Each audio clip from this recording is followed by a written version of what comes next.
Mounting the engine in the middle instead of the front of the vehicle puts more weight over the rear tires, so they have more traction and provide more assistance to the front tires in braking the vehicle, with less chance of rear wheel lockup and less chance of a skid or spin out. If the mid-engine vehicle is also rear drive, the added weight on the rear tires can also improve acceleration on slippery surfaces, providing much of the benefit of all-wheel drive without the added weight and expense of all-wheel drive components. The mid-engine layout makes ABS brakes and traction control systems work better, by providing them more traction to control. The mid-engine layout may make a vehicle safer, since an accident can occur if a vehicle cannot stay in its own lane around a curve or is unable to stop quickly enough. Mid-engine design is also a way to provide additional empty crush space in the front of the automobile between the bumper and the windshield, which can then be used in a frontal collision to absorb more of the impact force to minimize penetration into the passenger compartment of the vehicle. In most automobiles, and in sports cars especially, ideal car handling requires balanced traction between the front and rear wheels when cornering, in order to maximize the possible speed around curves without sliding out. This balance is harder to achieve when the heavy weight of the engine is located far to the front or far to the rear of the vehicle. Some automobile designs strive to balance the fore and aft weight distribution by other means, such as putting the engine in the front and the transmission and battery in the rear of the vehicle. Another benefit comes when the heavy mass of the engine is located close to the back of the seats. It makes it easier for the suspension to absorb the force of bumps so the riders feel a smoother ride.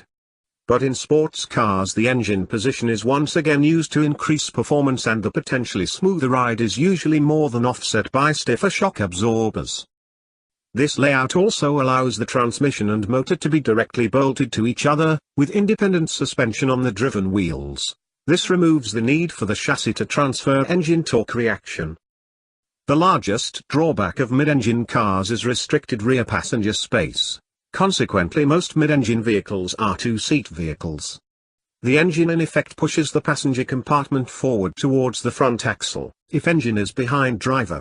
Exceptions typically involve larger vehicles of unusual length or height in which the passengers can share space between the axles with the engine, which can be between them or below them, as in some Toyota vans, large trucks and buses.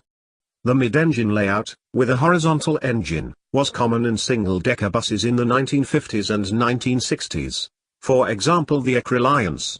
The Ferrari Mondial is to date the only successful example of a true mid-engined convertible with seating for four in sports car, supercar performance.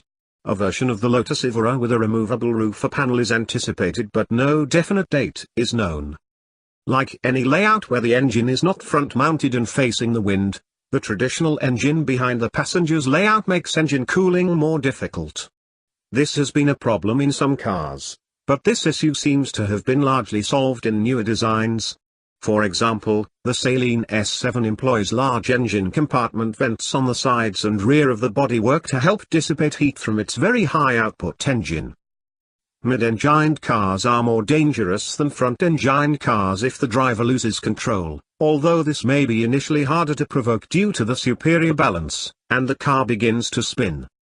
The moment of inertia about the center of gravity is low due to the concentration of mass between the axles, similar to standing in the middle of a playground roundabout, rather than at the edge, and the spin will occur suddenly. The car will rotate faster and it will be harder to recover from.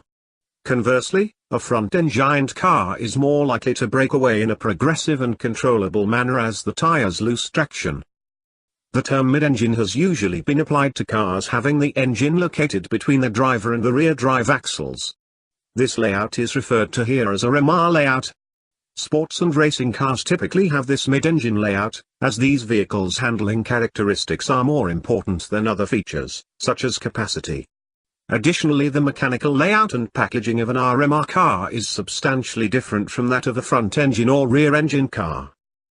A subset of front-rear when the engine is in front of the driver, but fully behind the front axle line. The layout is sometimes called front-mid-engine rear FMR layout instead of the less specific term front-engine.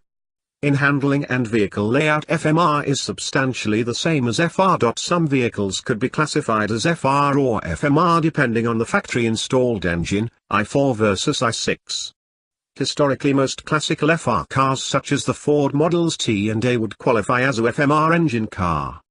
Additionally, the difference between FR and FMR may be as little as a few millimeters of engine protrusion in front of the front axle line, as manufacturers mount engine as far back in the chassis as possible.